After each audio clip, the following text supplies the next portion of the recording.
Hello and welcome to a short BiteWISe video about scholarly communications. In this guide we will talk about what scholarly communications are and what you need to think about when communicating your own research. In its broadest sense, scholarly communication refers to the system through which research and other scholarly writings are created, evaluated for quality, disseminated to the scholarly community and preserved for future use. Although these different strands of scholarly communication often cross over, it may be more useful to visualise it as a cycle, starting with your research and moving through the writing, peer review, publication and dissemination phases. Your published outputs then feed back into the research process, informing the work of other scholars in your field. Scholarly communication begins with the research process itself. Even at the planning stage, you need to be thinking about how and where you are going to publish your work and how you will maximise its impact. When planning a new project, you might want to think about funders' requirements.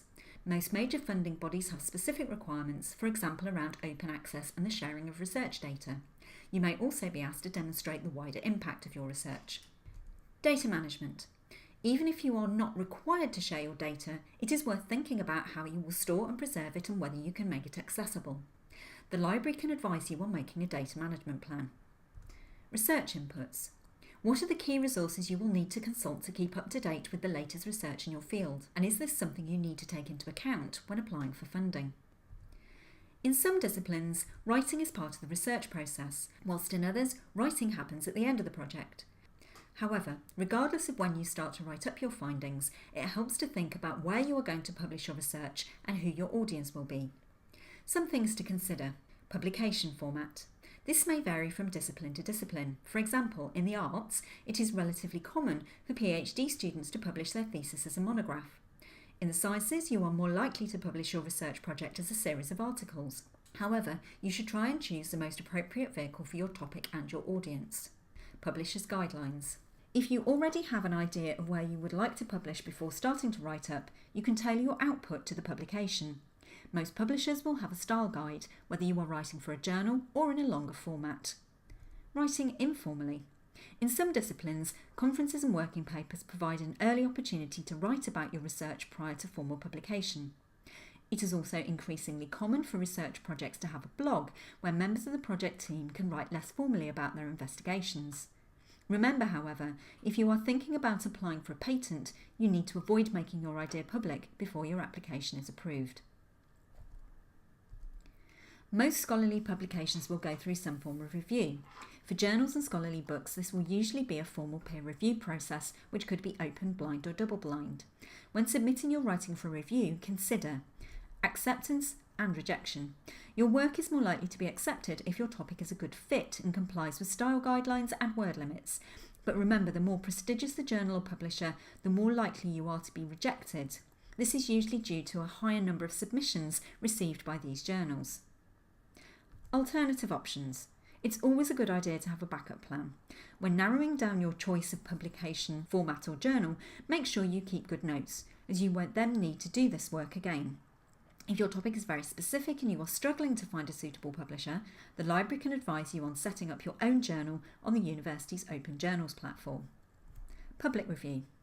Platforms such as F1000 Research and Science Open allow immediate publication of your research, which can then be commented on by your peers. Once you are ready to publish your research, there are a number of areas you potentially need to think about. Copyright and intellectual property. If you are including any third-party materials in your publication, do you have the right copyright permissions? In terms of your own copyright and IP, make sure you know what terms your publisher, funder and institution are imposing and which rights you retain.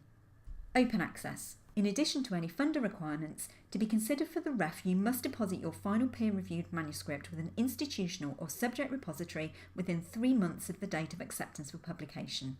The library's publication service can advise you on this. Non-traditional routes. If you are looking to engage a non-academic audience, you may want to look at other types of publication. This might include writing a policy briefing, a guest blog post, or contributing to a popular research platform such as The Conversation. Once your work has been published, you will want to make sure that you are reaching the widest audience possible. Think about your research profile. There are a number of tools that can help you manage this. For example, by setting up an ORCID ID, you can link your publications and grant applications to your unique identifier.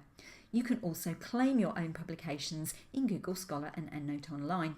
Social media. Sites like LinkedIn and ResearchGate can help to raise your professional profile, but be wary of uploading published papers as you may be in breach of copyright. You may also want to think about how you can use platforms such as Facebook and Twitter to attract a wider audience to your research. Bibliometrics and altmetrics. Bibliometrics, also known as citation metrics, is a quantitative method of measuring research impact. It looks at statistics, such as citation count, to assess the influence of an article, author, research group or institution. Altmetrics uses alternative metrics from the web to measure how your research outputs are being discussed and used by others. Don't forget, the more visible your research is, the more likely it will be used by others and feed back into the research process. Thank you for listening to this brief introduction to scholarly communications.